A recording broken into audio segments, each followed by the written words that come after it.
第3章，你着提醒众人，叫因顺服做官的、掌权的，遵趁伊的命令，有必行逐项的好事，毋通诽谤，毋通生钱，总着和平，向众人大显温柔。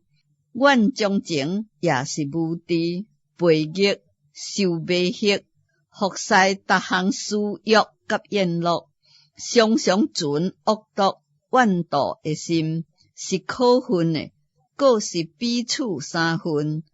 总是到上帝咱的救主的恩慈，甲伊向人所施的慈爱显明的时阵，伊就救咱，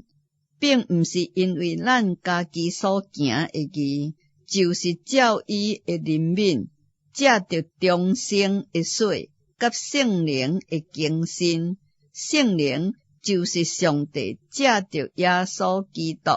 咱的救主，大大的浇灌伫咱的心顶，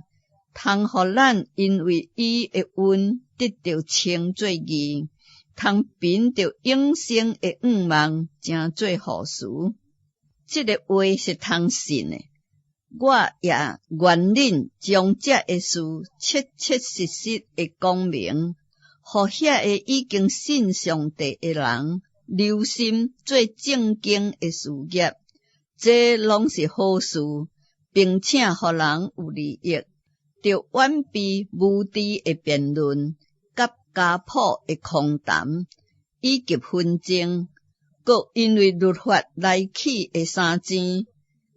因为这个拢是虚妄无利益的分文结党的人，竟改过一摆两摆就着弃绝的，因为知影这等人已经背道犯罪，家己明知毋对，还是去做。我妻阿提玛也是吹旗鼓，去恁迄位的时阵，恁着赶紧去尼哥波利去见我，因为我已经定义伫迄位过当。恁着赶紧甲律师西列甲阿波罗送行，互因无欠客，并且咱的人着学习正经事业，有比所欠用的，免得无结果子。甲我伫一位的人，拢甲恁请安，搁代问遐个有信心听阮的人平安。愿恩惠常常甲恁众人同在。